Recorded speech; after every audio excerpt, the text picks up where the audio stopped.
Welcome to Rainbow Soul Astrology, a weekly podcast presented by Brighthawk and Hollis Taylor. Together, we lay out the weekly astrology in an accessible, inclusive, candid, and insightful way and what it means for you. Hollis is amazing. They're a seasoned astrologer and psychic medium. I'm a musician, artist, and storyteller. We love to make the cosmos relatable, which is why we begin by tuning in with a guided meditation, helping all of us ground and center and feel the planetary energies of the week more deeply. Then we dive into this week's astrological forecast, answer your questions, and then look at the horoscopes for all the signs for the week. Whether you're brand new to astrology or you've been following the stars for years, welcome to the conversation. Welcome to Rainbow Soul Astrology. Let's get centered, take a breath, and explore what the universe has in store for us.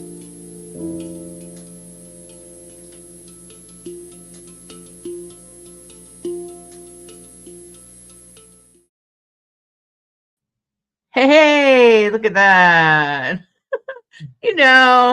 Computers just kind of do whatever they want. Welcome, everyone. I'm Hollis. I'm one of your astrologers here today on Rainbow Soul Astrology Forecast. Welcome. I'm glad you're tuning in. You want to say hi, Bright Dog? There we go. I was trying to get the mute button undone. Hey there, I'm Brighthawk. Good to be here. And yeah, it's an exciting week because we've, of course, have the eclipse this week. So thanks for tuning in. There's lots to talk about.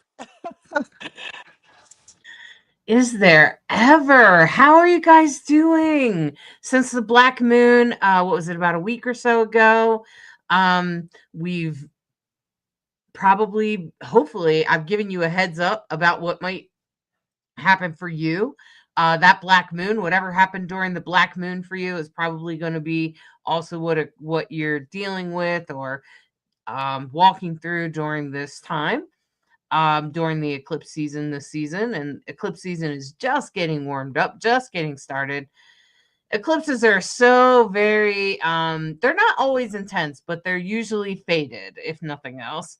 And in fact, the people that are born under an eclipse usually have very interesting faded lives, from what I understand. I think Bright Hawk, were you born during was it a lunar or solar? Hours. Lunar. A lunar eclipse. Okay. So when someone is born under a lunar eclipse, they tend to have very interesting lives. And then when I'm thinking about it, I'm like, yeah, Bright Hawk has a very interesting life. So do I, but I wasn't born under an eclipse. I just have a weird life. maybe because I made it that way. Oh, Bianca missed last week. Bianca. Let me just say, Bianca, let me just bring you up to speed. Whatever you were dealing with in that last week, whatever you've been working on, whatever's making your life insane, you'll probably be working on that during the eclipse. So at least know that during the nice thing about lunar eclipses is they usually give you an aha moment. And you can know that the light is at the end of the tunnel, which would be at the end of the month. We're going to go into more detail today about the eclipse and exactly where you might notice these shifts in your life. If you're noticing big shifts in the world, you are alert and oriented. We are shifting. The world is changing in front of us every day, my friends.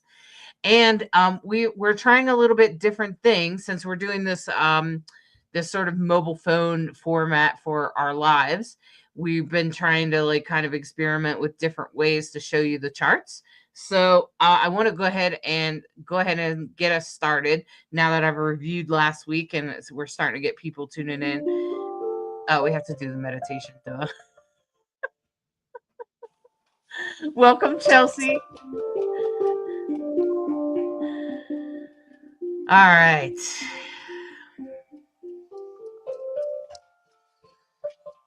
So let me just mute that.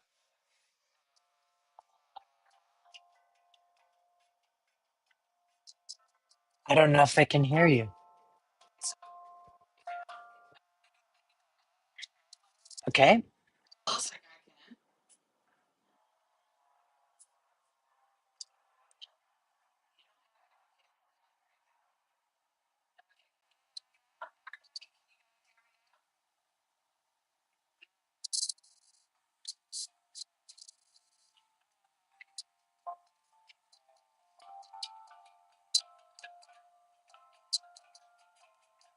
Oh, I know what's going on.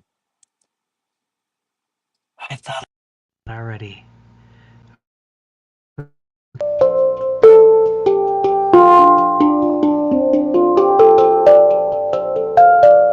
That is so much better. Good. I have no idea what you did, but it worked. It was the mic source. Okay. Well, I'm so glad. I want to welcome everyone for tuning in.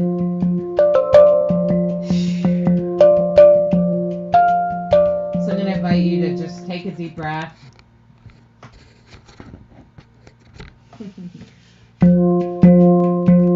Ground in with the beautiful hand pan music from Bright Hawk.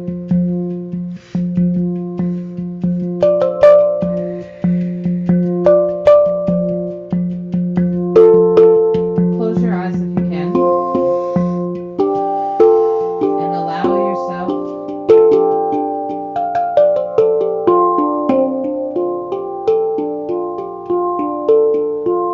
to just float into the stars.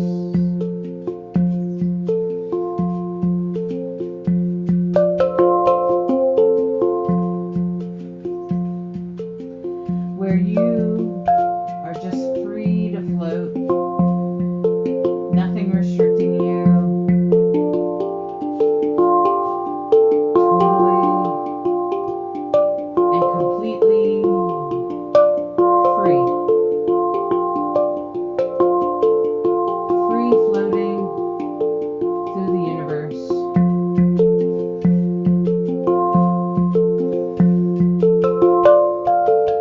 And you hear this beautiful music, and beyond you, you are completely surrounded by stars.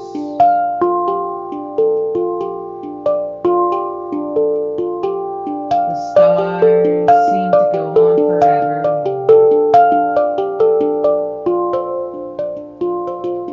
trailing along.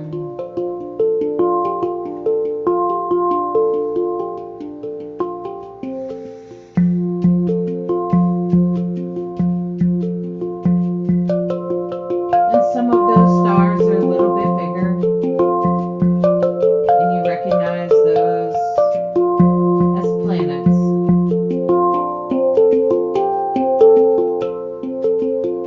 Slowly making their movements.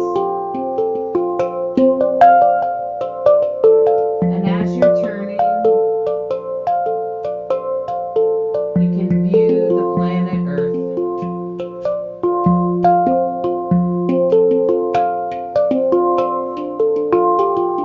And the moon is off in the distance.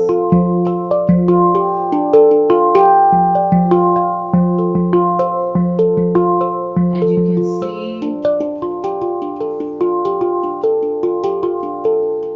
that planet Earth belongs here. It is one planet amongst many. And the universe holds planet Earth with intention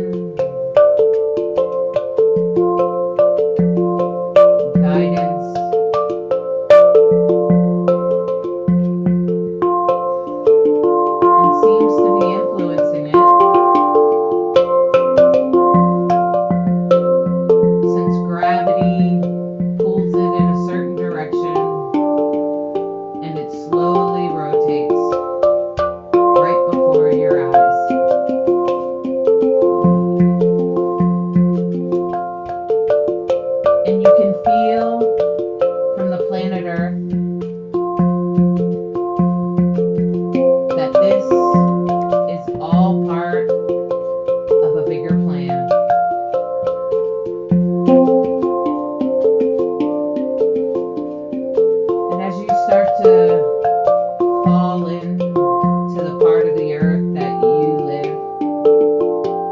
You slowly begin to sink down.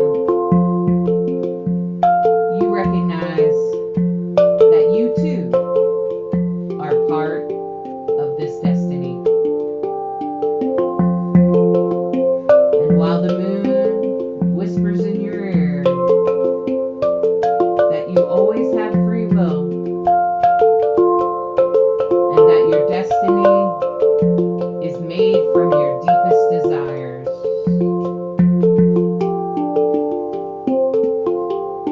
and you slide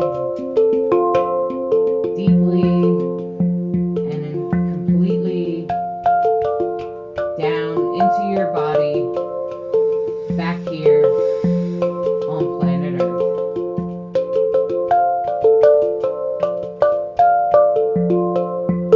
And as you come back into your body, I invite you to stretch your fingers, your toes, roll your neck, open your eyes, and come back to the here and now.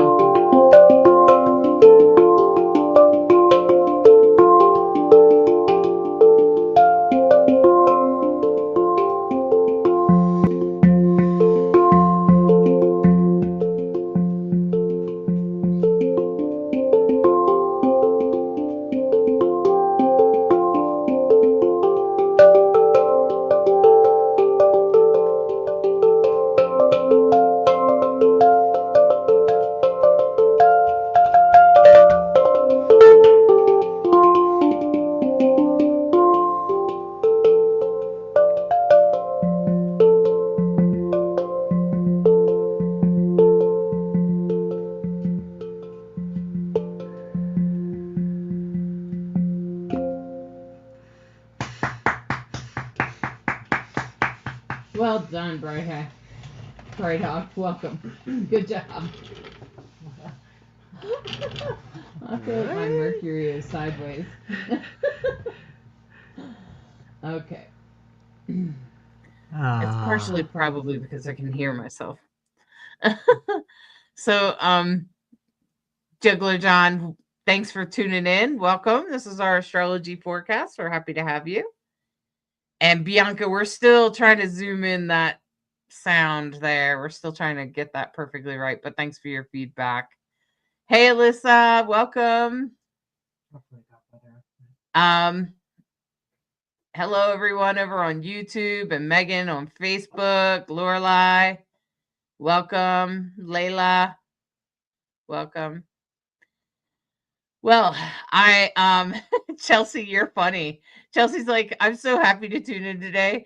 It's been a tough week and a tough day. So I just got done watching last week's astrology forecast to figure out why. Well, and isn't it hilarious that I'm pretty sure last week, Bright Hawk, we had a void moon. And so I think some people might have missed the forecast. So let me just say again, let me just bring you up to speed. Whatever happened on that black moon, which I think was last week on like a Thursday or Friday, whatever happened on that last new moon, I'm pretty sure was what it was. That's going to be kind of your theme between now and the next new moon, which will be at the end of September.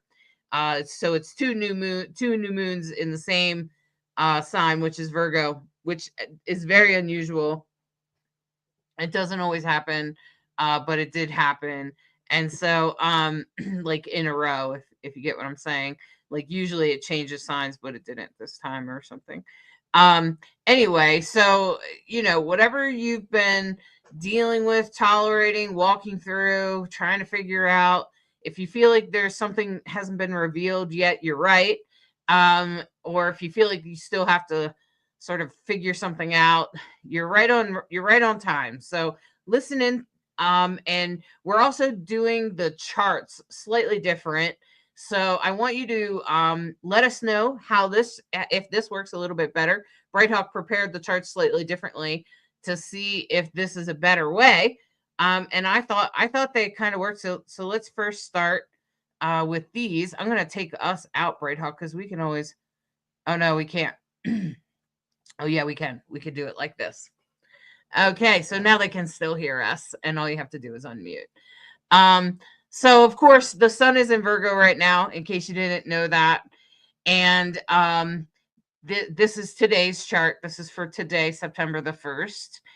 And you can see there's a grand trine in fire, which I thought was interesting because it's in Chiron. It's with Chiron, which is, of course, the wounded healer. Mercury, which is the planet of messages, as well as the moon. And they're all three in fire, which is it's great for manifestation. It's really good for that sort of thing. And so I feel like with the grand trine, I'm wondering if that's in support particular to the protests, Bright Hawk. Like I think those protests in particular would be blessed by that. And then, there's also a lot of trines, a lot of blessings, a lot of things coming together easily right now that has a lot to do with like the North Node in Pisces. So if you feel like you're having an experience or other people around you are having spiritual experiences, we're definitely headed into a pretty deep one in this coming month. And I think the North Node in Pisces is sort of pointing us that way. I will say that Saturn has moved into Pisces. So the fact that Saturn is in Pisces away from that Neptune in Aries, even though they're still technically conjunct, I feel like since Saturn has moved into Pisces, some things are being revealed. And I would say every day I get closer to the answers that I'm looking for. How about you guys? Do you feel like it's a slow reveal? It's like slowly the curtains are being pulled back from whatever has been hidden. So that's kind of where we're at right now. Okay. Bright Hawk, did you want to add anything about today? Well, just that. Hollis mentioned that we're in the second quarter moon, which always looks like a half moon. If you're lucky enough to go outside and see the moon where you're located, what I'm noticing is that the moon is much lower in the sky than I'm used to seeing it. We're fortunate that we can actually just see it outside our windows. And I'm used to it going across at a certain height, and this time I'm noticing how low it is in the sky. So, of course, we're coming up to a full moon lunar eclipse. Yes, they're very fated. This lunar eclipse involves the South Node in Virgo, and so that whole energy cycle really started a week ago with the new moon. And now it's building, building, building. And now when we get to the full moon, if you have strong Virgo placements, frankly, any Virgo placements, it's lighting you up. You have to lighten up those placements in your chart, I should say. and I'm encouraged by the Grand Trine because, of course, trines are really blessed, flowy energy. But it can also be very hot, right? It's all fire, which fire is great for manifestation and creation. So there's this combination of energies that are moving as we build towards the lunar eclipse on the 7th on Sunday, and I'll be curious, how is it unfolding for you? Does it feel like you're having new beginnings, or is it seeing certain endings?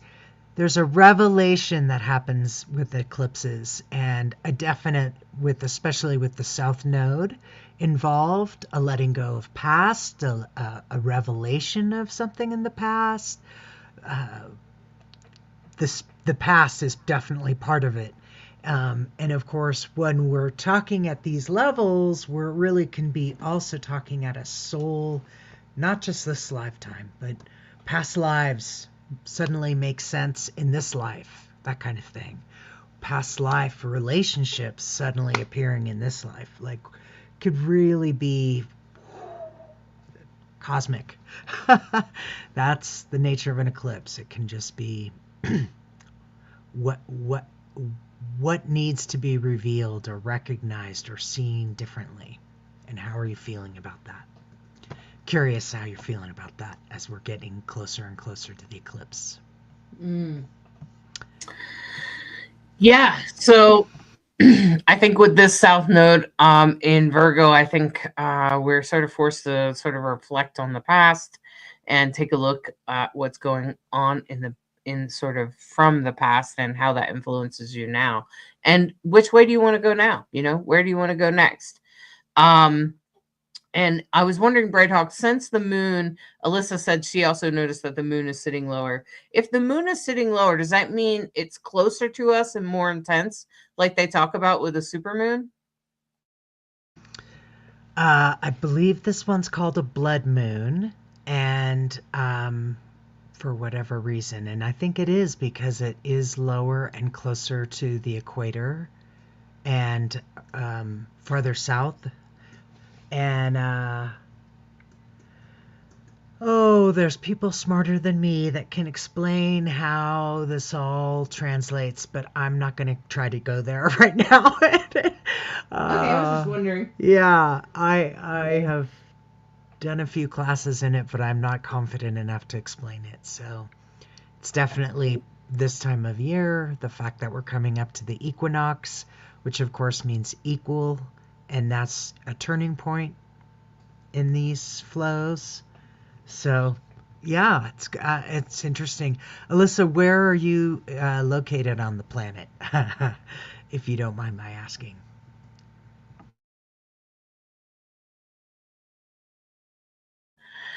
Um, yeah. So I'm pretty sure I read that the moon was the lower it is in the sky, the sort of closer it is to us. Therefore, the more intense it is. Um, Chelsea said, I'm feeling worried. I had an encounter with someone from my past on 8/22 that brought up a lot of old feelings, not pleasant. Hopefully, it's more about letting go of the pain. Absolutely, Chelsea. Or it could be about holding a boundary. Spirit's saying, hey, did you learn how to hold that boundary? Did you learn how to make that stop? Did you learn how to stay out of that that tangle, that toxic tangle, or whatever it is?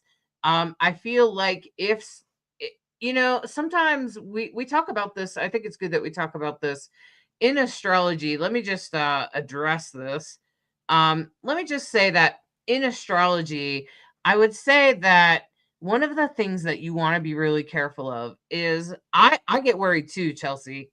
Okay, I totally get it. I get worried, and it's okay to get concerned. But I think that, like they say, Buddhist monks say it all the time, if you worry, you suffer twice. So I try to instead, like, okay, I acknowledge the worry because I'm a Virgo and that's what we do. And then once I get through that, and I think, Chelsea, you have Virgo placements. So then once you get through that, then just allow and recognize the astrology is not here to scare you or make you worried. It is here to help you prepare. And so you can then say to yourself, if this person comes back around, how can I hold a boundary? How can I avoid getting tangled up in that tangle? How can I do a better job of being part of that or encountering this person again? So if something has come up last week for you and you're concerned about it coming back, instead of being worried about it, instead make a plan, and then you'll and then just let it go to the universe, because that's kind of what we've done. We've kind of said, okay, these are the things that are happening for us, so this is what we'll do to work through it to the best of our ability, and we'll go forward in that way. And I think that that's the best way to do it. And I think that's the power of having an astrology forecast, is that it gives you an insight of what might unfold in the coming week. and then allow you to allow it. Sometimes just knowing it was going to happen makes it a little bit easier to take. Sometimes, especially for people with Virgo placements, we're not big on surprises or things that shake up our world. Taurus, all the earth signs, I think, struggle with that in general. Virgo is probably more mutable of all of us. But I think that when you're kind of like prepared for it and you're like, okay, well, I have a plan. I know what I'm going to do if that person comes back around. I know how I'm going to hold my boundary. And that's what you do. You just make a plan and then you let it go and you let the universe, and you trust that the universe is going to serve you in the best way. Bright Hawk, did you want to add anything to that? It's a completely valid thing to be concerned. Oh, I just send you big love, Chelsea. It reminds me very much of when, oh gosh, this must have been 30 years ago, and I read the Tao of Pooh, the Tao of Winnie the Pooh. And in this, the Tao of Pooh, Piglet is the worry one, right? Oh, Pooh, I'm so worried. The windstorm's coming, or whatever. Piglet's always worried. Piglet's always fretting, right? And Winnie the Pooh is, of course, the Tao, right? The the wise guru who just goes, "Oh, everything will be all right. Everything's gonna work out." And we're not advocating for toxic positivity, but we are advocating for there's when we ask the right questions, we go on really good quests. So I have found that asking myself, what is it I need to learn? How can I surf this? What's really seeking to be recognized in this moment? It's a very different experience. And absolutely all the things endorse what Hollis said. That's why we do this together. We very much think alike on these terms. And I love what Juggler John added. Worry makes you pay a debt you don't owe. And thank you for tuning in, because that's part of how I know we can alleviate worry in our lives a lot of times is by educating ourselves, which is why we're always saying, I don't know how anybody lives through these times that we're in without understanding a little bit about astrology and the surf that we're all on, surf's up. Hang 10, man.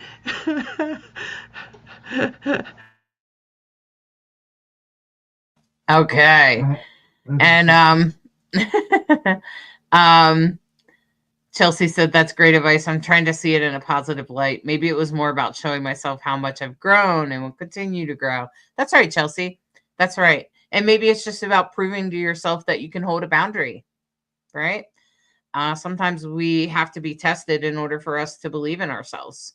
We make changes, and how do we know for sure that we've really made that change until we're tested again? And then when we're tested and we really have made that change, then we can really be confident in ourselves and our ability to hold boundaries. Okay. And I think boundaries are really important for healthy relationships. Okay. And Alyssa was saying, I was just explaining that to my mom today, almost verbatim. Yeah, about worry.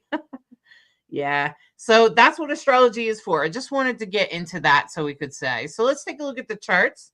And so this was for Monday. Now, Tuesday, you can take a look here. Let us know if these charts work a little bit better for you, if you could take a look at them. On Tuesday, you're going to start seeing, I started noticing that I think, yeah, Tuesday is when you can see two green lines pointing to Mercury, which enters Virgo on Tuesday. And Mercury's in its rulership in Virgo. So I feel like in this chart, it kind of dominates the chart. So we do this thing called essential dignities, which means that when a planet is in its rulership, it's stronger.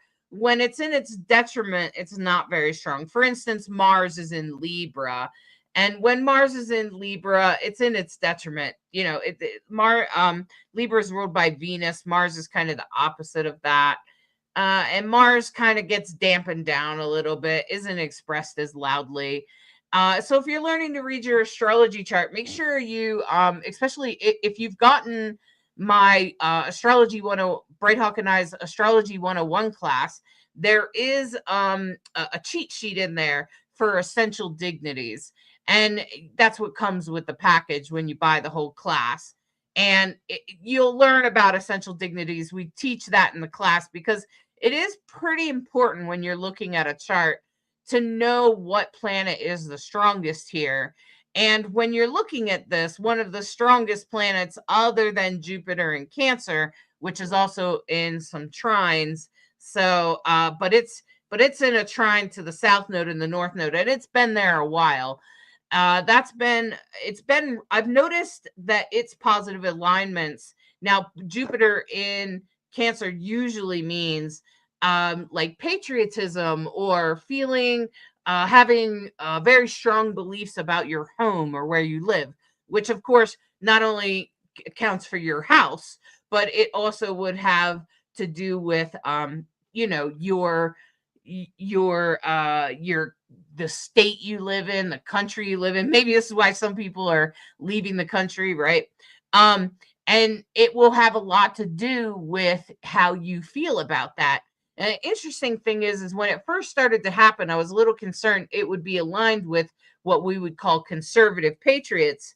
But it wasn't. It has not been. It has been aligned with the protests, and rather liberal patriots, is what I would say.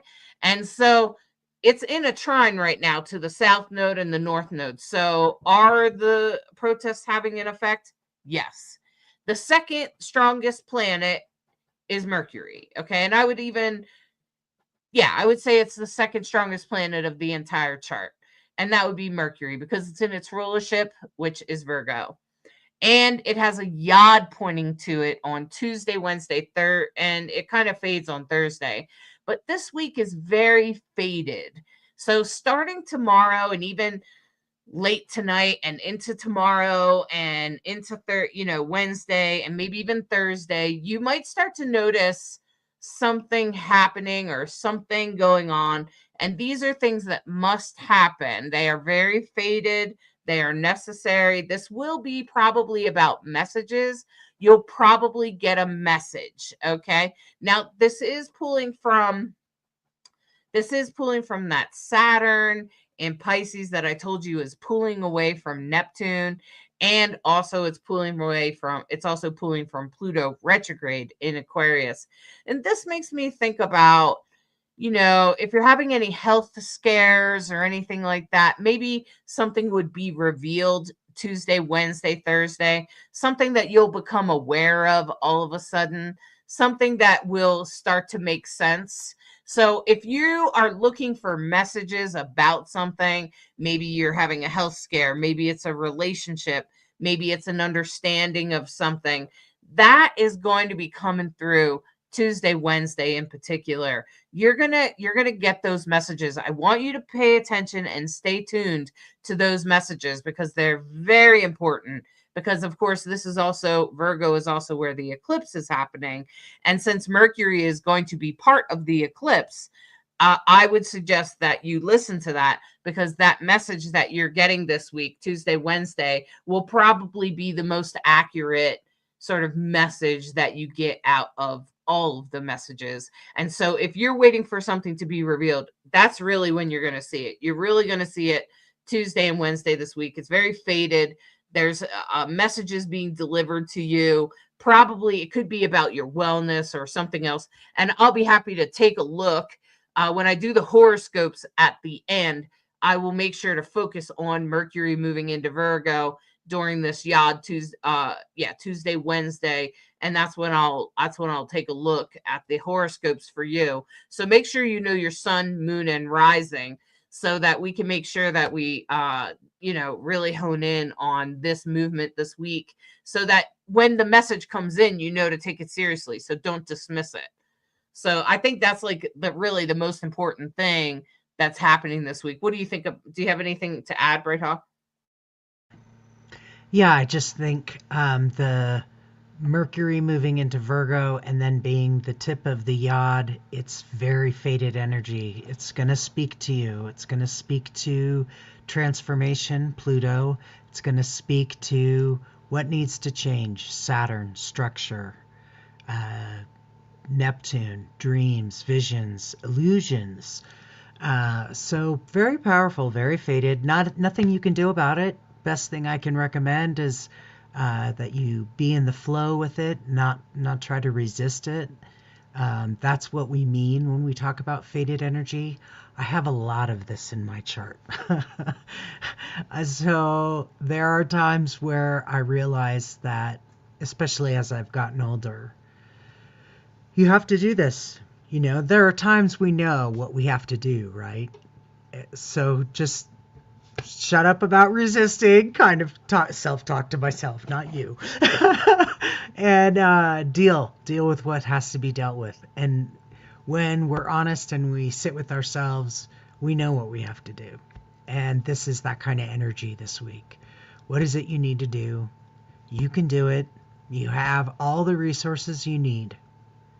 We are so blessed and capable and have been given so much. So how does it need to get focused for whatever needs to manifest for you in your life?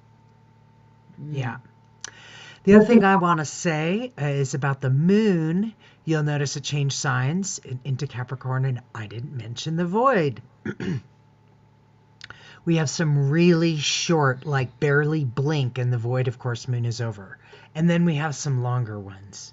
So my guiding principle is if it's less than an hour, it's so short you're barely going to notice it. So I don't include it in the chart if it's 10 minutes, 15 minutes. And that happens. But we do have one towards the end of the week, right as we come up to the eclipse. That's pretty substantial.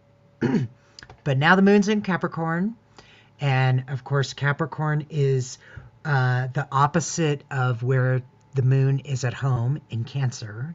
Moon rules Cancer. So opposite side of the chart is Capricorn. And so we would say the moon is already weaker. It's because it's farthest from its home. It's in detriment is what we call that. And you were talking about that earlier, so I'm just going to throw that in. But it's in a really good aspect. It's trining the sun and that south node hostility team. So it's trining the sun, so it's in a positive aspect. And yeah, we've talked a lot about that yod. You're going to feel that, and I'm glad you're going to focus the horoscopes for the week on that spot because that's pretty powerful. All right. So you can take a look Wednesday here. I've put up Wednesday's chart, and you can see that yod continues. It's those two green lines. They're pulling from Saturn and Neptune and Pluto. I actually think Wednesday you'll probably get some sort of intuition, only because the moon is coming in contact to Pluto at some point Wednesday evening as that yod starts to fall apart. And I feel like the moon in Aquarius is very intuitive. And so that's going to just add to the intuitive download of the messages that you're getting in regards to what you're dealing with, right? We're all dealing with something different. And that's the interesting part about astrology.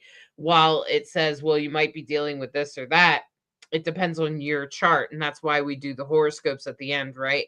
It has a lot to do with your rising sign, your sun sign, your moon sign. Like what placements do you have in Virgo? And do you have anything in late degree Pisces or early degree Aries, like the first 2 or 3 degrees of Aries or the last 2 or 3 degrees of Pisces? Every sign only has 30 degrees in it, by the way, if you're doing Placidus, if you're doing Western astrology. And then, of course, Pluto is at 1 degree Aquarius. So do you have anything, right there at that, first or second degree Aquarius? And I think that is the important part for you to remember is pay attention to how this comes in for you. Now, Virgo does generally rule things like the earth or the planet, including things like gardening and making food and growing things and that kind of thing. And we are in a place of harvest right now. We're headed towards known as a holiday known as Mabon, which celebrates the harvest on September 21st, which also happens to be the solar eclipse. So, what are we harvesting as well? What are we what have we harvested this summer? What have we grown within ourselves this summer, and pull from that and notice the messages that you get, because it's going to help you with that harvest in a really good way. So, just try to plug in. I think with all of these trines, I don't think there's anything to be worried about as far as like an intense way. I don't think there's going to be terrible things happening, but I do think that we will become aware of things that have already happened, or things from the past that we need to become aware of, which I think is pretty darn important. And I think most of you would agree, so it's just super important that we stay tapped into that as this eclipse comes up. And, that's Tuesday and Wednesday. That's really when we're going to get most of the messages. That's when faded things are going to happen. That's when we're really going to get strong downloads about it. And I don't want you to dismiss those messages. Alyssa said, I feel like there's so many directions this could go, honestly. So I've really been paying attention for any signs or hints about what this may primarily be about. Either I need to wear my hair tighter so I can catch it going over my head, or it hasn't really shown itself yet. So we shall see. Well, Alyssa, I think you have the North Node in Pisces, if I remember correctly. So I'm immediately saying, oh, well, then, you might have like a lunar eclipse, like a aha moment. So I would wait for that on September the 7th about your overall direction, in that, about where you're headed. Juggler John said, thank you for your wisdoms and teachings. I love you both more than words can convey. Don't worry, be happy. Thank you, Juggler John. Bianca said, I have a number of things in Capricorn. Okay, but Bianca, it's not going to be super intense just because you have a stellium in Capricorn. Just going to say, it's going to be more intense for the Virgo Pisces axis. Okay, so just so you know. And as we go forward on to Thursday, as I said, that Yod will have dissipated by Thursday. The moon will move past it. You'll get your download. And I'm pretty sure that you'll figure out, you might have to do a little bit of problem solving with that Mars in conjunct the North Node. But I'm really sure that you'll be able to come up with good answers. There's a lot of great trines, a lot of great aspects in the sky supporting this transit, supporting this eclipse in a really good way. I'm not necessarily saying that it's going to be intense in a bad way. It could be really intensely good, honestly, especially with all these trines and blessings carrying us through this week. And I think and I think with all of these trines going on, I just think that this week, even Thursday, it's not much different. Most of the sort of faded energy will happen on Tuesday and Wednesday. You'll get some sort of downloads or some messages somehow. You might hear from somebody. You might learn something, or something will be revealed. I'm sure that will also happen on a bigger level in our country. We'll probably learn some information we didn't have before, especially as Saturn and Neptune begin to move away from each other. Saturn rules the system and Neptune rules illusions, delusions, and things like that. And they're both in retrograde. So that means we're reviewing something. So something will be revealed. And as we head into the weekend, it really kind of looks a lot of the same.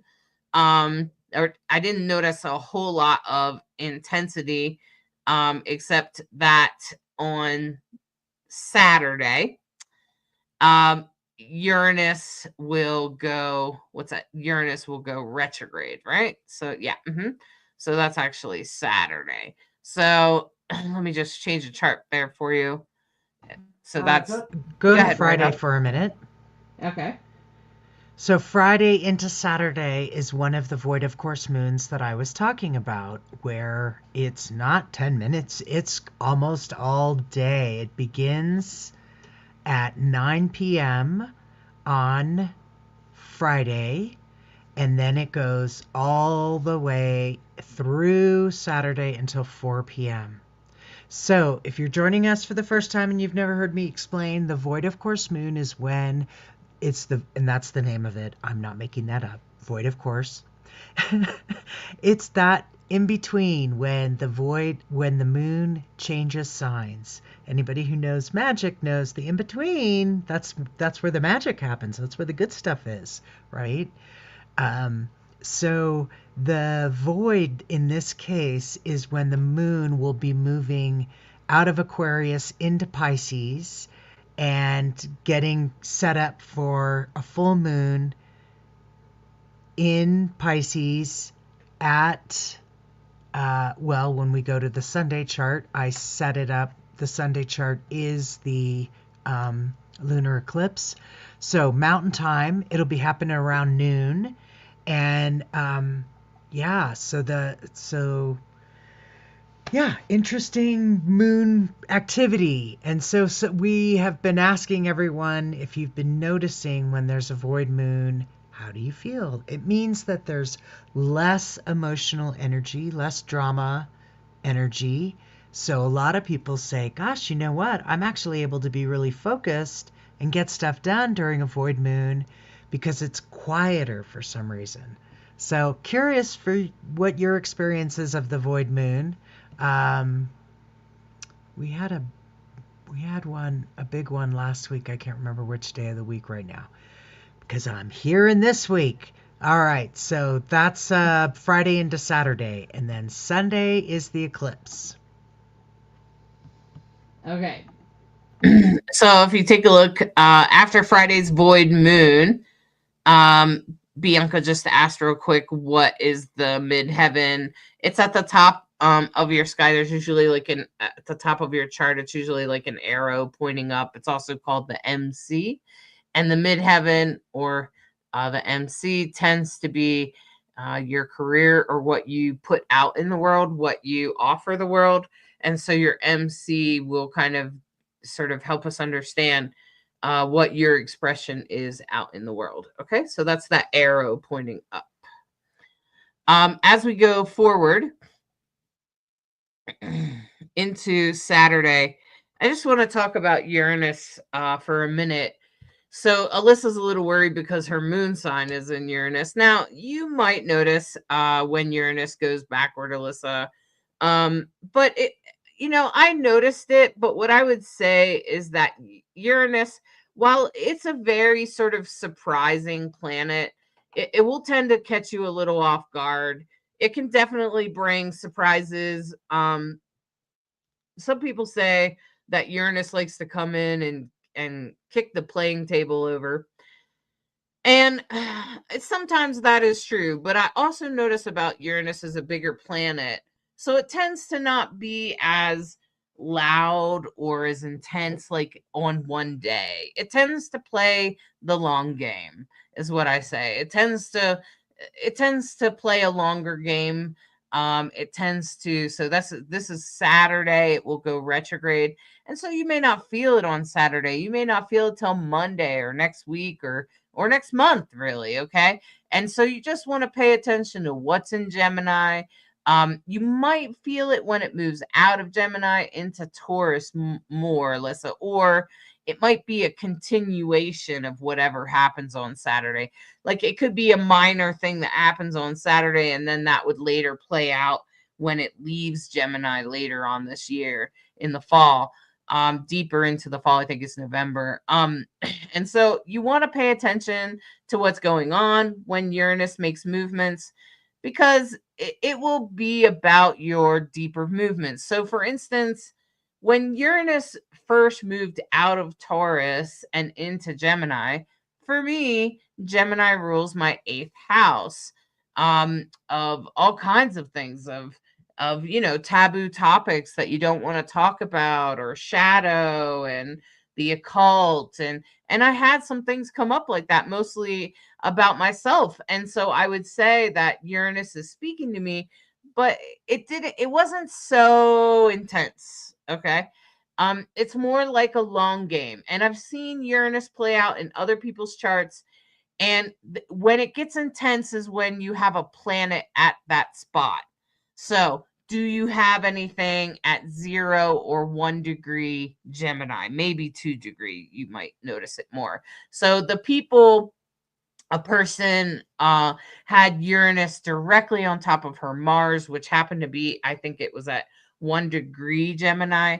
And she was really concerned about her health, and it was connected also to her sun and things like that, and to Mercury, because Mercury is connected to Gemini, but it's also connected to Virgo. Anyway, it ended up playing out that she had to get a colonoscopy, but it turned out that it was okay. You see what I'm saying? It's a long play planet, and she didn't find out the answer for a couple weeks later, right, or like a week later or whatever. So it's a long play, and she's had to work on her gut, and she's working on her health. And so that's an example of like a long play Uranus. So Uranus, when it turns forward and backwards, when it lands, if you happen to have a planet there, you'll probably definitely notice it.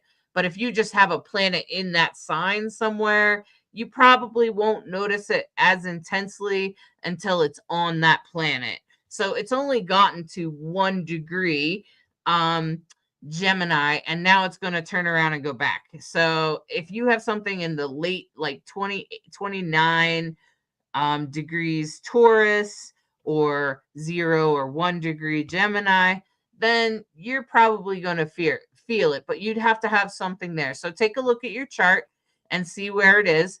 Now, in the bigger world, this is part of the long game.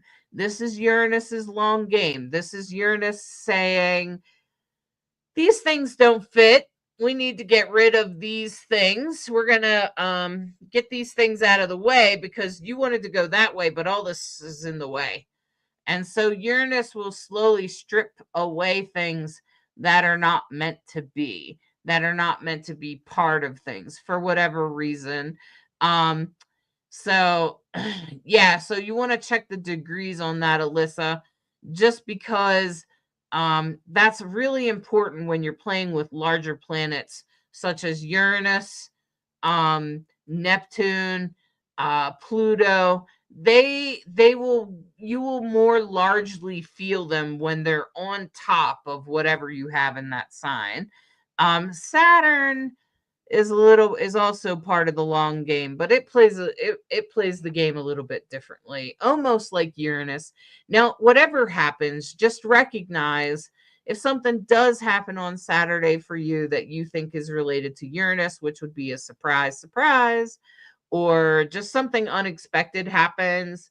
If that happens for you, just recognize that that is meant to happen.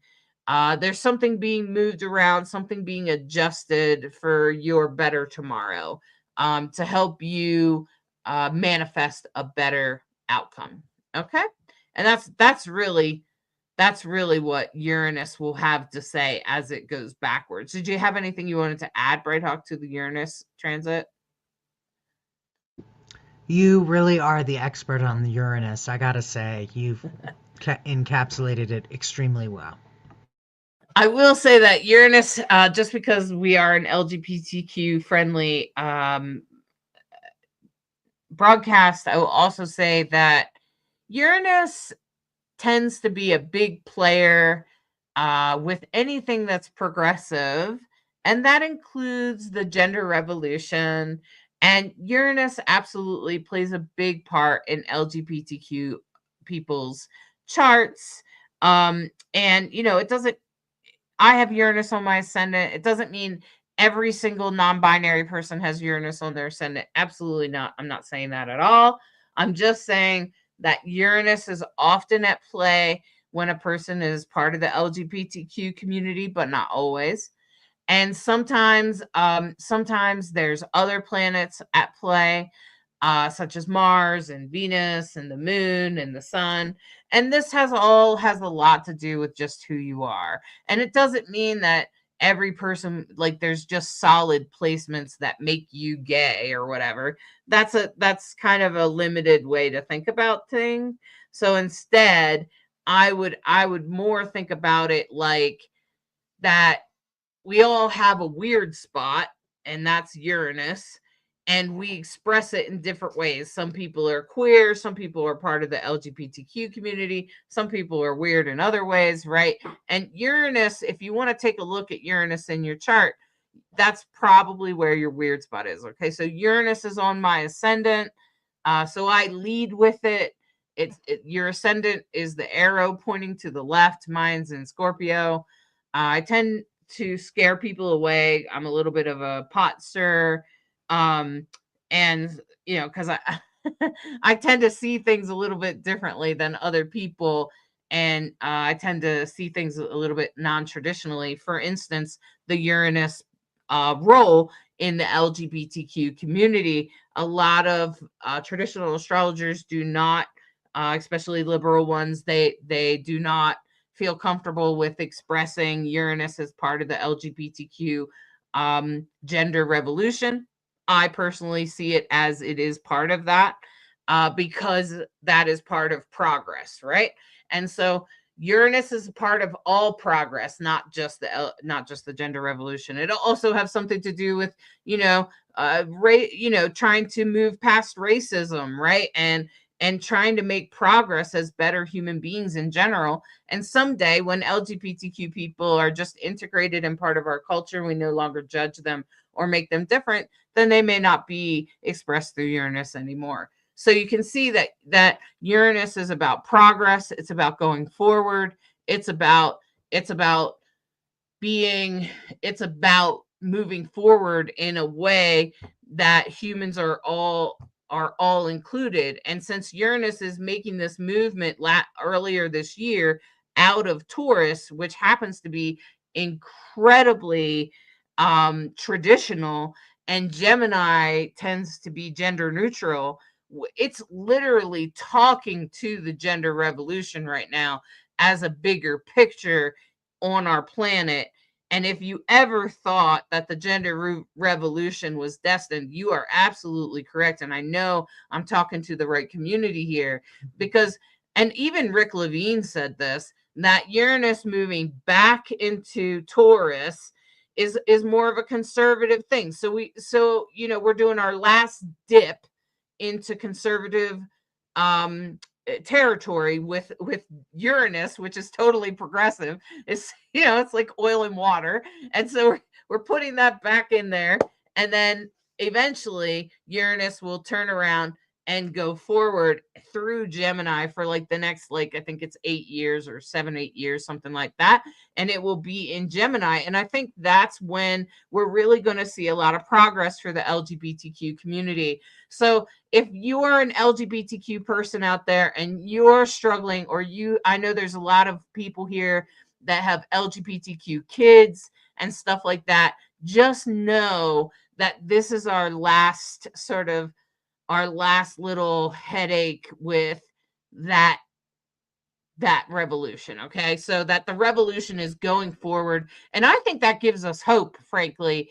And this is what I think some liberal astrologers are missing when they dismiss Uranus as a queer planet, because this gives us hope. This gives us forward hope for the LGBT community to recognize that as it moves through Gemini, that we might recognize there could be a fall to that conservatism that targets LGBTQ community, which is absolutely wrong.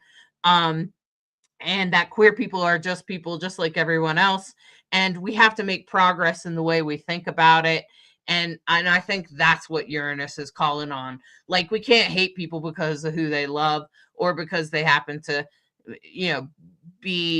have a different perspective of their body, or who they are, or their self-identity. So I think that's really what Uranus is about, especially as it moves into Gemini. It's also going to do other things, such as bring forward different communication methods, change life and the way we connect with each other. And that's obviously happening, right? Here we are at a live broadcast, right? Right? Okay, we're online, we're doing this whole online thing. And if your life is changing in that, if you're like, gosh, I have more friends online than I have in person, what's happened? That's what's happened. Uranus, it's a long game. It's a big game. So think about the gender revolution and think about the last like 8 to 10 years, how the conservatives have really attacked transgender people, and that's Uranus and Taurus. That's that agitation that we've been experiencing has been really intense for the last 7, 8 years. It's been really intense for trans people. And being a person that came out before Uranus went into Taurus, when Uranus was in Aries, I figured out that I was queer, and I started reading other people's perspectives and realizing who I was and learning how to express myself. And that really became who I was. And then all of a sudden we entered this conservative thing that started happening. And that was when Uranus entered Taurus. And now we're in the last hoorah. Okay. And I think as Uranus moves into Gemini, we're going to discover the ins and outs and the massive dynamic of gender and how it can come through in so many different ways and leave us with the freedom to express gender in a really different way. And I think that's what Uranus has to offer us, also with communication, connections with others, and even speaking and listening to each other and all of that kind of thing. I think there's going to be a lot of progress in that department. So, okay. So, Bianca, since your Uranus is in the 5th house, what I would say is that probably expresses in the way you raise your kids. Do you have queer children, Bianca? Are you one of our people with queer children? Doesn't lie. Can't make this stuff up. Okay. And Sunday, I'm just going to say to add that Sunday is technically the lunar eclipse. So you probably are going to get some downloads this week, starting Tuesday, Wednesday. It might be a really slow reveal. I know I've been saying that a lot for the last week or two, and it's going to continue to be a slow reveal with Saturn and Neptune moving away from each other and this lunar eclipse working itself up. Lunar eclipses tend to have an effect of aha. Okay, so if something comes up for you Wednesday that you're kind of like, I don't know, you might get an aha moment about it by Saturday. Okay, so just stay open, stay listening to those messages. Try not to dismiss anything that comes through this week. It's very important that you listen. I think that's the most important thing, that anything that comes through this week, that you take it seriously. So if you're worried about your health, go to the doctors, go to the hospital, go to the ER. If something comes up with a partner, listen to what they're saying because they're revealing something to you. If a friend or something else comes up, listen, okay? If something happens at work, listen to that. You want to be tapped in and listening to see what's coming up in these coming weeks. This coming week particularly. Brighthawk, did you have anything you wanted to add about the eclipse, since it does happen on Sunday? Well, most of us in North America won't witness it, but some folks in Europe and I believe southern parts of the hemisphere. Again, it's that wave thing we were talking about earlier, the trajectory of the moon. So know that it's a full moon in Pisces, and Pisces is very spiritual, so look for the spiritual part of it. Pisces is also one that challenges boundaries, right? Because they're sort of the ocean of emotion, and they just don't even see that they just oozed all over something. That's Pisces in my world. And of course, the sun is sitting in Virgo opposite it, so that axis, Virgo Pisces, that's also a good line of questioning about inquiring. What does this mean for me? I know we have a lot of Virgo placements between Hollis and I, so that's where it impacts us. in an opposition kind of way. So, what does that mean for you? Do you have Pisces placements? Apologize, my deck. I will admit my errors. I said Mars was in conjunct. It's the North Node, not the South Node. And North Node means Mars North Node in conjunct is all about setting your trajectory. Your North Node is, am I getting done what I came here to do? Only you know that, right? And it's going to ask you to take action in the direction of your dreams, your purpose, your inspiration, what lights you up, and you, as a result, you light up the world because you're bringing your gifts, right? So that's what we look for in those moments, is like revelation, revealing your gifts so that you can be a revelation to the world, right? So that's what you came here to do, and we're all in it together, holding each other, going, okay, we could do this. So that's eclipse energy number 1. That's the lunar eclipse. And then, of course, in 2 weeks, we have another new moon. This is our second new moon in Virgo. And we talked about this when we had the first new moon in Virgo, because it was at like 0 degrees, and now it'll be at like 29 degrees. It's very unusual to have 2 new moons in one sign, but it does happen. So again, Virgo is all about what's for the greatest good of all, nourishing, nurturing, tending, raising the bar, very high level of integrity. Really holding the highest vibration, the highest vision for everyone so that we can realize that. What does that mean for you? New moons are an incredibly awesome time to set intentions. Be mindful of the new moon you're setting an intention in, which is in this case Virgo, which again, Hollis has mentioned health.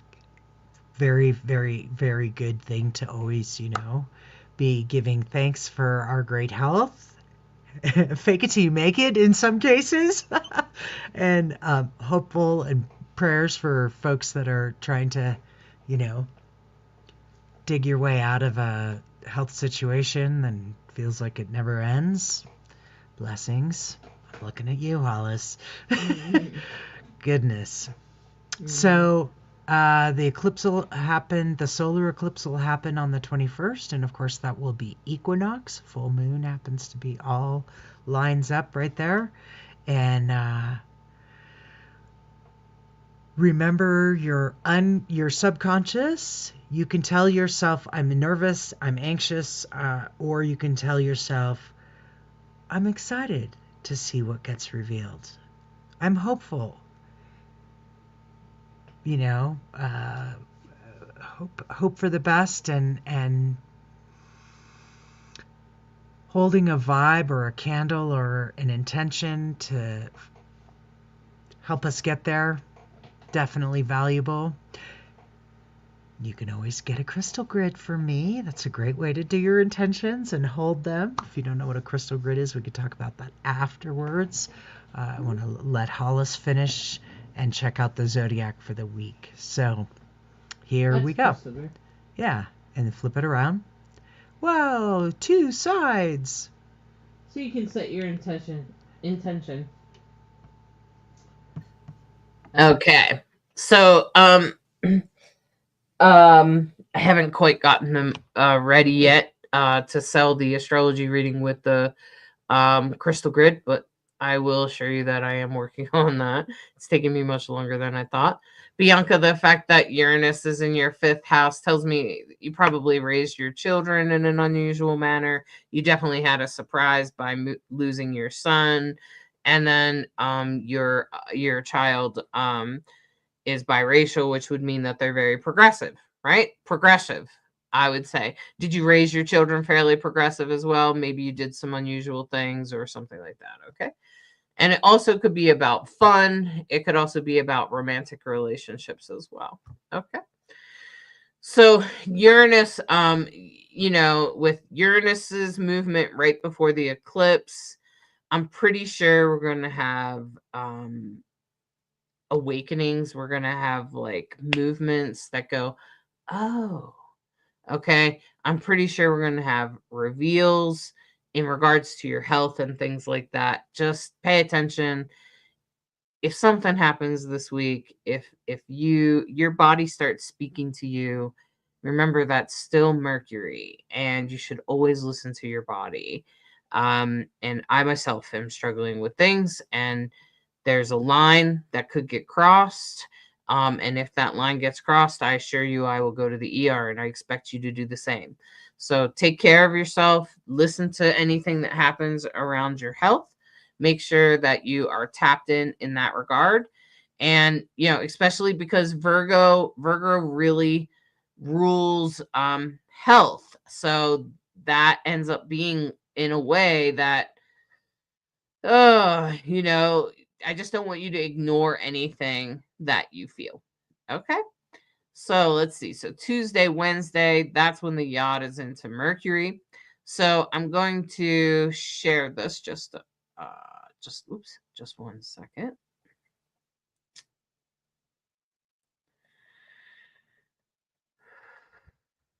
All right.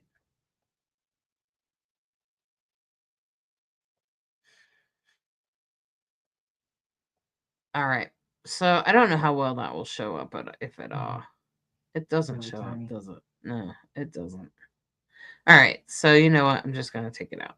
All right. So I'll just do this like this, so that way when we make the edits, they will hopefully look pretty good. Okay, so I'm going to also tilt this down just a little bit because StreamYard always likes to add the words right here. And I haven't got them to change that yet. So, so this first horoscope will be for Aries.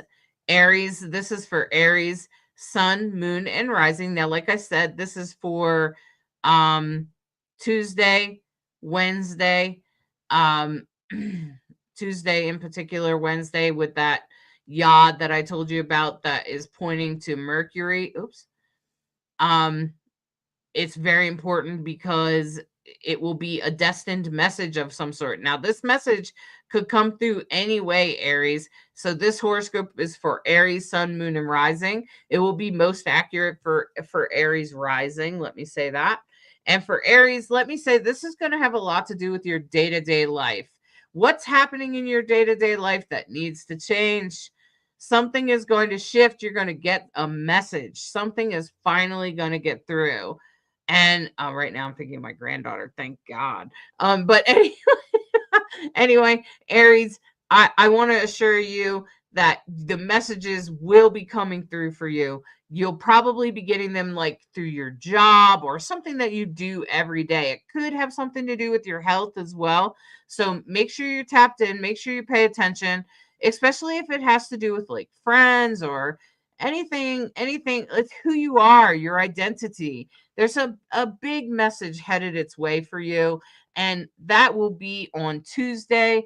You'll be getting that in regards to your day-to-day life, something you do every day, probably your job or school or whatever it is that you do every day. That message will be coming through from there. The eclipse will also be happening there.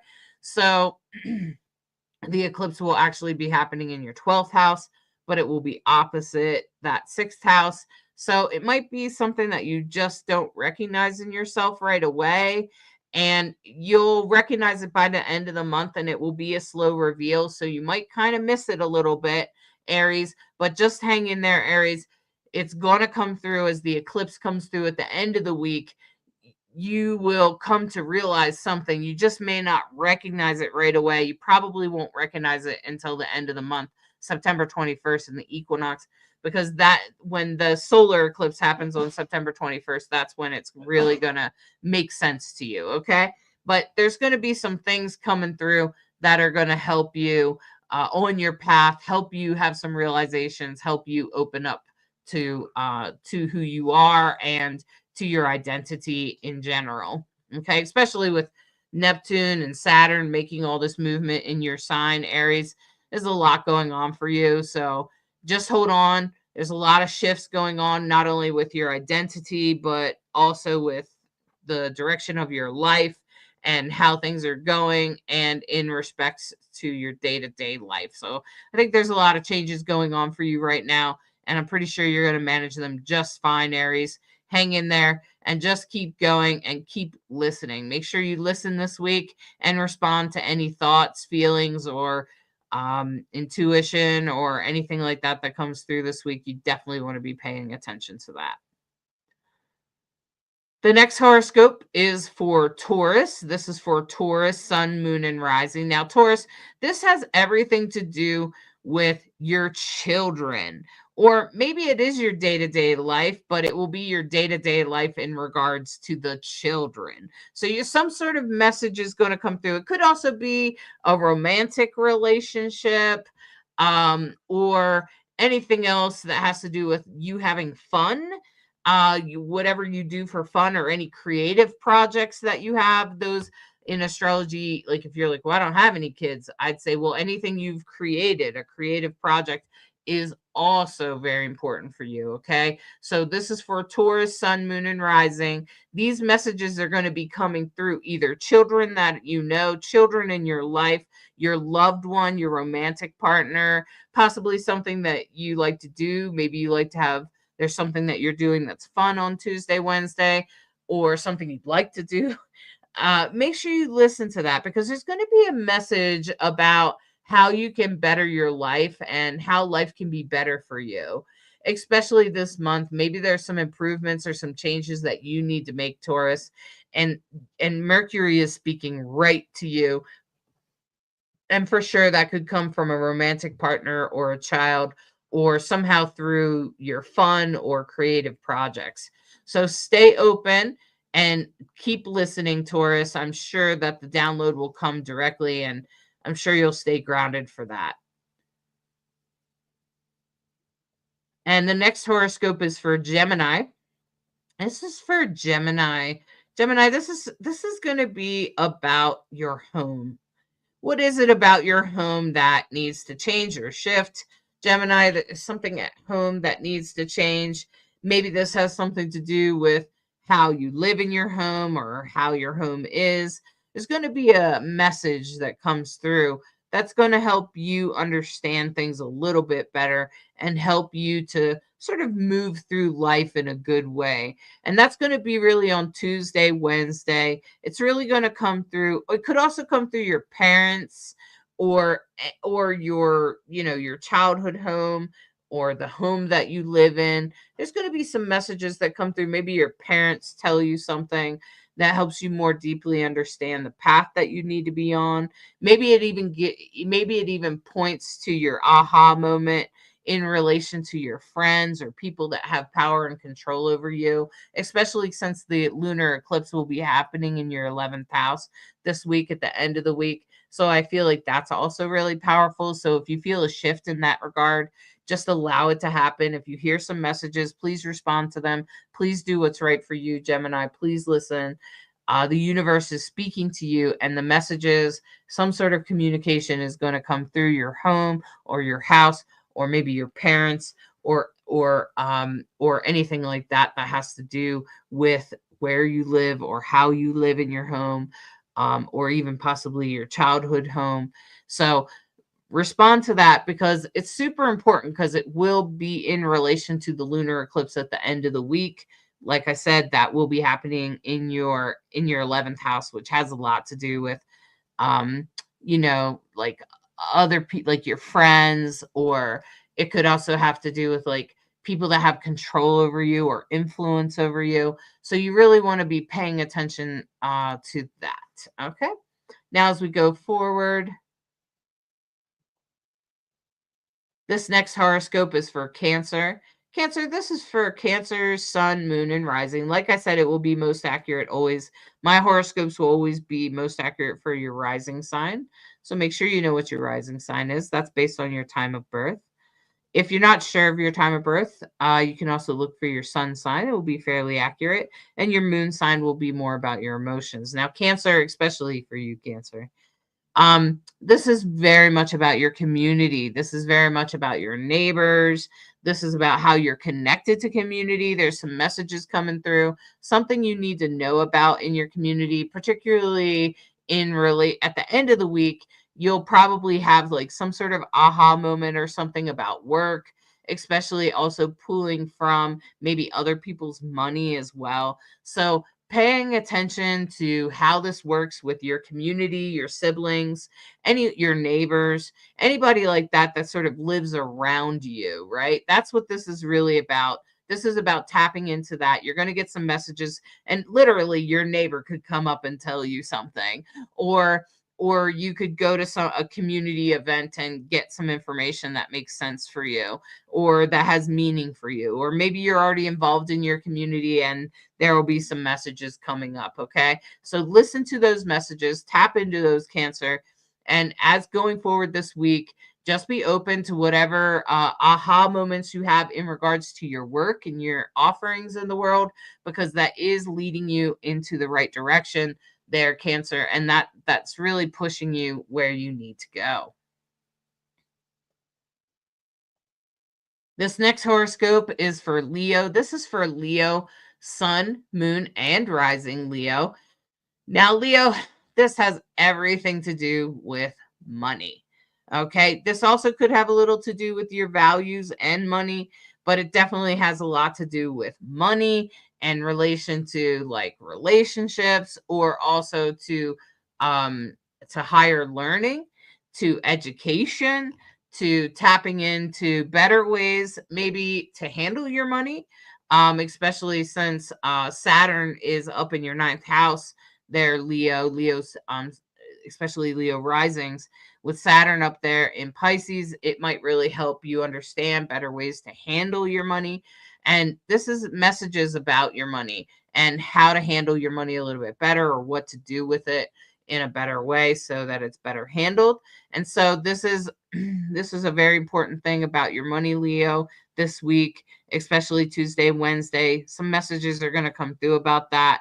And then the eclipse will happen in the higher learning. So you'll probably get like an aha moment, maybe even about your money or about learning, or maybe even something about legalities in the ninth house. So if there's something coming up for you, remember um the eclipse is on Sunday in your ninth house. So that very much has to do with legal situations.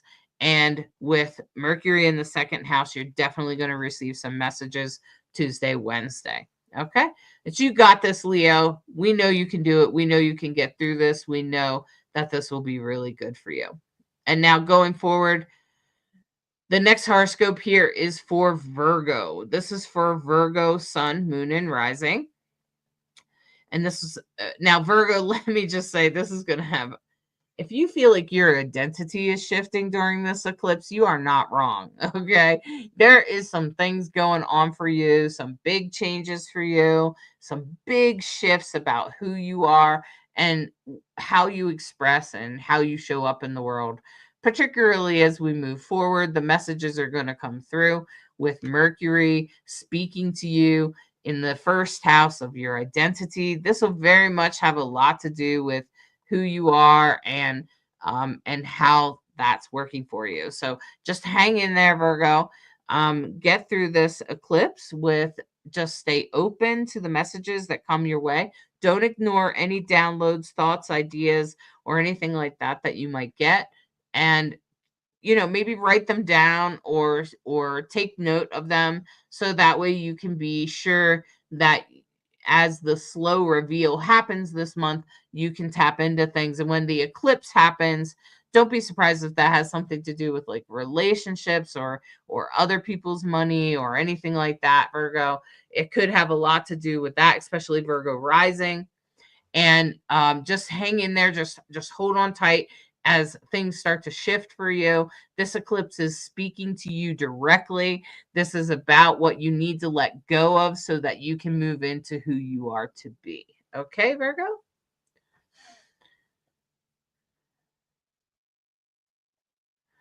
The next horoscope is for Libra. Libra, this is for Libra, sun, moon, and rising. And what I want to say about this, Libra, is that first of all, you there could be some hidden parts to this, okay? You may not notice the messages on Tuesday, Wednesday. Maybe you're just too busy taking care of some other people or something like that, okay? But there are messages coming into you Tuesday, Wednesday, okay? And you just need to listen to those messages, but I'm suspecting that you won't get it. You probably won't really get it until maybe over the weekend. Sunday, when the eclipse happens, I suspect it's going to be have something to do with your day-to-day life. Maybe it has something to do with your work or something else that you do every day, or maybe even your health, Libra. And as you go forward, just sort of hold on to that and just stay open and know that you might not always see what's being revealed to you slowly. It is being revealed to you, but you might just not see it. So if someone else sees it, make sure you listen to that. Or if you have like a dream or some sort of like psychic awareness, or if you have, I would also suspect Libras, it would be a good time for you to see a psychic if you're unsure and you really need some answers.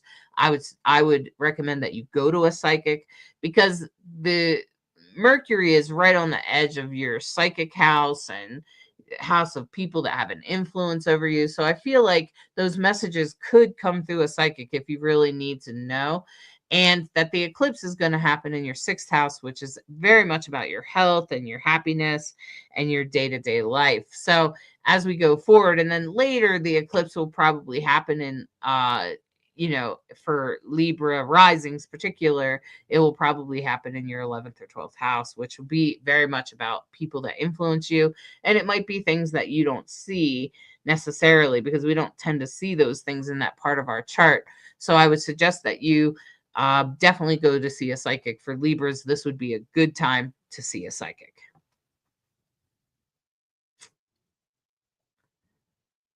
And now going forward, this is for Scorpio. This is for Scorpio, sun, moon, and rising. Now, Scorpio, this is going to have everything to do. You're going to get messages regarding work. Okay. You're going to get messages regarding um, something you offer in the world, because this is going to influence how your friends or the people that influence you or people that are in your life on a day-to-day basis. It could be like landlords or bosses or coworkers, okay, those kinds of things. But you're going to get messages in regards to work and maybe or in what you offer the world.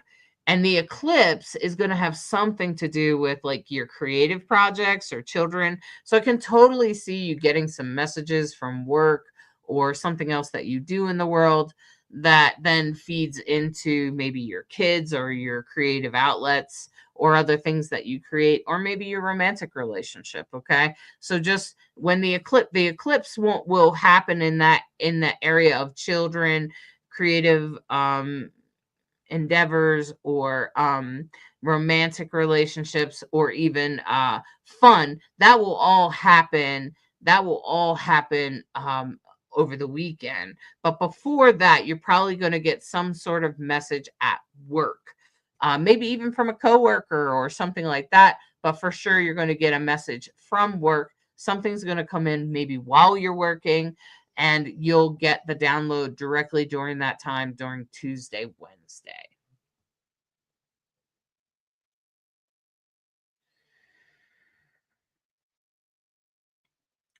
Now, this next horoscope is for Sagittarius. This is for Sagittarius, sun, moon, and rising. Sagittarius, this has everything to do with what you offer the world, your gift to the world, your work in the world. It's really going to go out, but it has also not just your work in the world.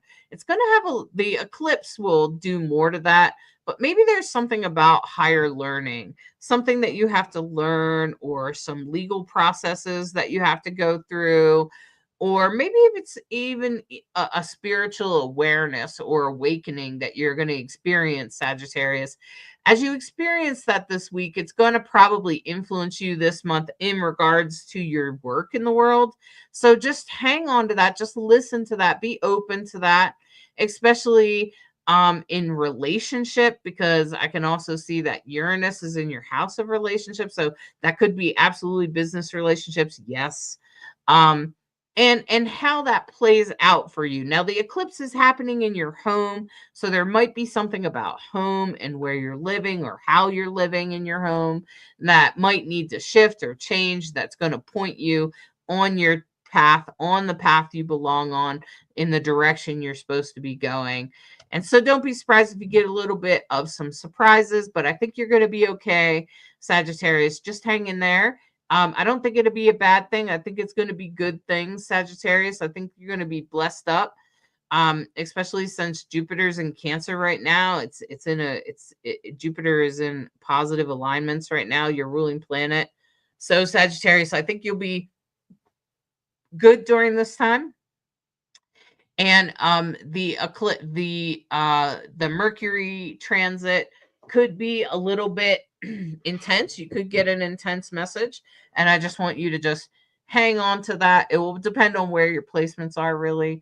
If they're um if they're actually in a square to that Mercury will be in the first couple of degrees. So if you have your rising or your sun in the first couple of degrees of Sagittarius, you're probably are more likely to hear a challenging message that will help you, but it will help you make better choices about your future and take action going forward.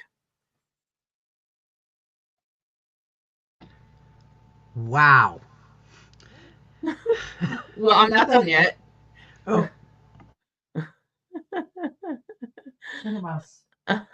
Okay. Um okay. So I just try to take a deep breath in between each one. Okay. So now this next one is for Capricorn. Capricorn, sun, moon, and rising. Now, Capricorn, this is going to have a lot to do with your shadow. This is going to have a lot to do with the parts of you that you don't like to talk about. And I recognize that those are the parts of you that you kind of avoid or whatever, but they also have a little to do with your identity. Okay, Capricorn. So just hang in there and listen to those messages. If someone points out something in you that maybe you don't like so much, or maybe it's about other people's money, or maybe it has to do with death or sex or other topics that make you uncomfortable, maybe the occult. The best thing to do, Capricorn, is to just listen. And then for you is to go ground. Maybe even for you, it's to go do some sort of repetitive work so you can think about it, because that would greatly help you, Capricorn, because that's what helps you kind of work things through in your head. And so, Capricorn, just hang in there. The message is definitely going to be in relation to something you don't want to talk about or face or deal with, but unfortunately you have to. So Capricorn, just keep going forward. The eclipse itself will happen, the lunar eclipse on the weekend will happen around money and community and what you're surrounded by and how that affects who you are and how that's affecting your choices as well as your personal identity. And as we go forward, that eclipse is happening in your 8th house. So there's big changes coming your way, big shifts, personality shifts. And I wouldn't be surprised if maybe you end up doing a little shadow work or something like that, Capricorn. It's okay. We know you're good for it. We know you'll keep going. You're stubborn, and we know that you will get to the top of the mountain exactly where you belong.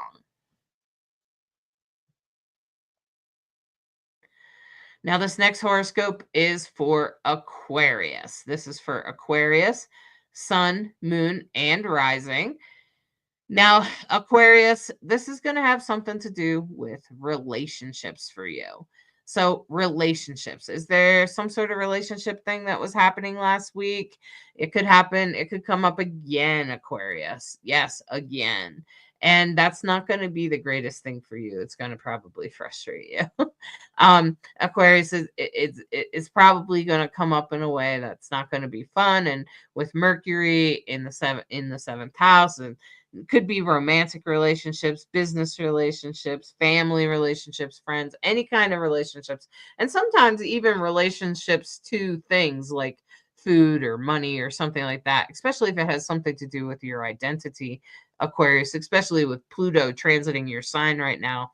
So with Mercury speaking to you through Virgo, it's pretty much coming through to say, hey, this relationship needs to change. Is this really what you want? Is what you truly desire? And I think that that's what's important for you to listen to, Aquarius, this week. And when the eclipse happens in the second house, it's going to have something to do with money. Maybe there's something in that relationship that has to do with money that you need to consider. And those two will probably be directly tied together. Okay.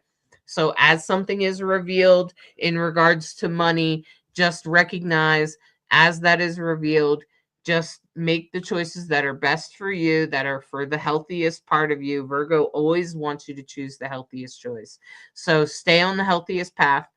And when money plays a role, just recognize it's part of the eclipse. By the time we get to the end of the month, you'll have it resolved.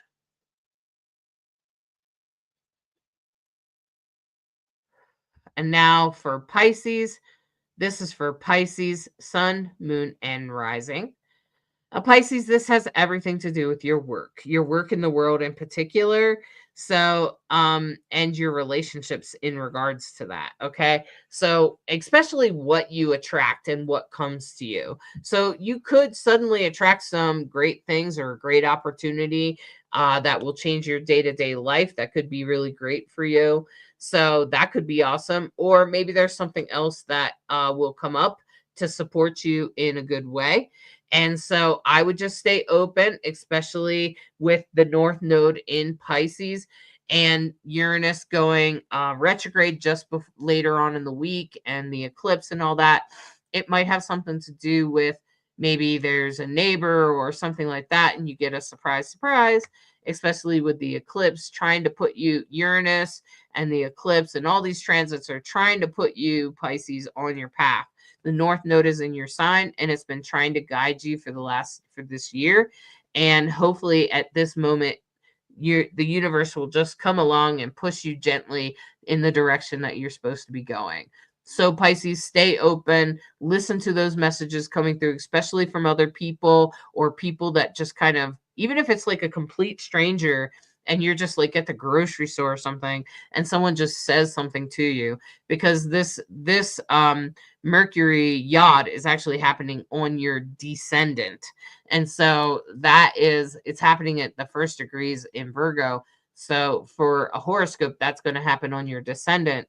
And so that could very much be strangers. It could very much be people that just say something randomly to you and you're like, wow, I didn't even think of that. Okay. So it could be someone that's more of a distant friend or a distant relationship. Um, it could just be some random thing that hits you, maybe someone else's experience, a post online or something like that.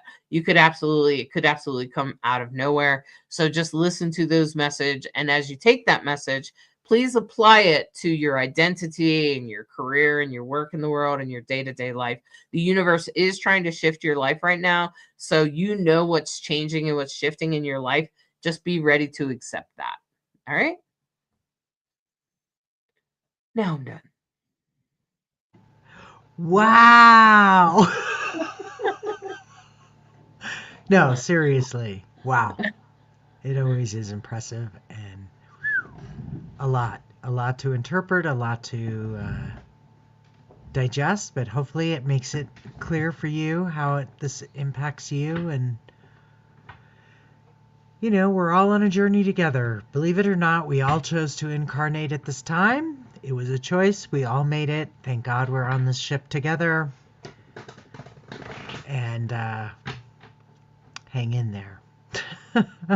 And now Hollis will do tarot magic and see what the cards have to say And I find it always consistently amazing how the cards reflect a lot of what the astrology has said, even if it's just from a slightly different perspective. It's always illuminating.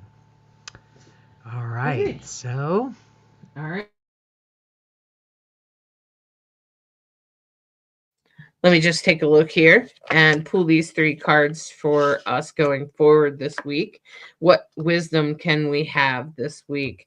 So the first card is the Nine of Swords, which is very much about what you've been thinking about. This could very much have to do with, just your self-reflection, time that you've been spending thinking.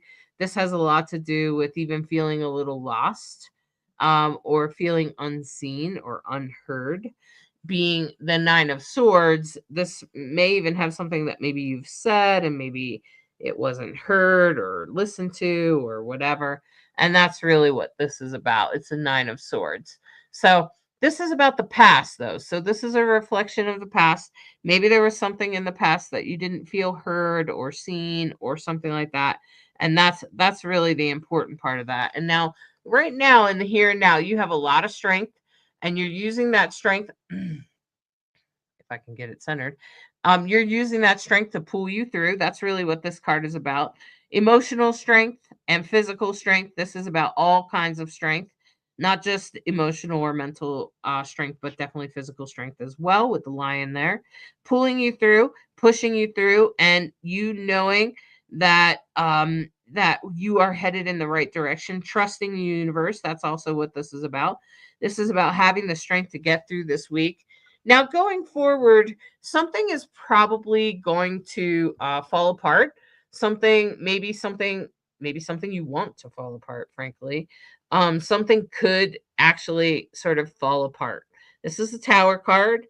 This has a lot to do with, but what I always remember about the Tower card is when the Tower card falls, some people get very scared. But what I'm going to say about the Tower card is that when things fall apart, it's asking for a rebuild. So there must be something that needs to be rebuilt. So let me just direct you towards the tower, and notice that while the tower might fall apart, that leaves us fresh space and a lot of ways to rebuild from there. So as you're going forward, recognize this week that you've been maybe feeling a little lost. Maybe you're not sure what to do about something. Maybe you're kind of unsure about it. There's something you've been contemplating.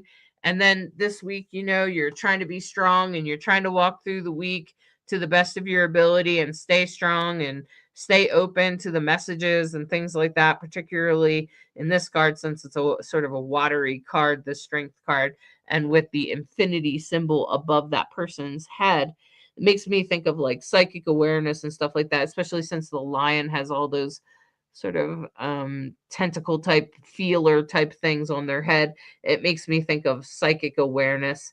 And also, as we go forward, the Tower card, yes, that is about things falling apart.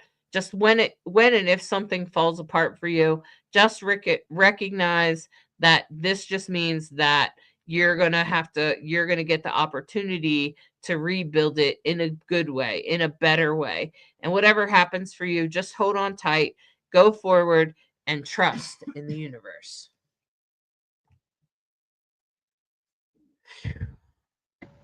wow. Yeah, that's big. That's a wow.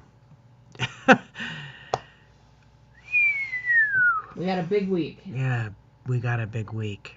It's I going to hope be you a big guys have week. a great week. I am so grateful that you've tuned in to join us. And let's see, do we have any last questions before we leave? I think we're good. Whew. All right, you guys, have a good eclipse. We'll see you next Monday. Thanks for listening to Rainbow Soul Astrology, where we try to be a bridge between you and the stars. Many thanks, much love. Mwah. Have a great week. Thanks so much for spending time with us this week. We hope you're feeling more connected to the cosmic energies in your life and what works for you. We send you lots of love on your journey. If you enjoyed today's show, please hit that subscribe button. It really helps reach more people who could use some cosmic guidance. Hey, and don't forget to share this episode with anyone who might need or want to hear it. And we love hearing from you, so drop us a comment and let us know what resonated most for you, or if you'd like to hear something new next week. Your questions and feedback make us better. Want to join us live? Subscribe! Catch us on Facebook and YouTube. And that's where you can ask real-time questions and be part of the Rainbow Soul Astrology community while it happens. Until next week, trust your intuition, follow your inner wisdom, and remember, the stars are always supporting your journey. Thanks for listening to Rainbow Soul Astrology, where we try to be a bridge between you and the stars.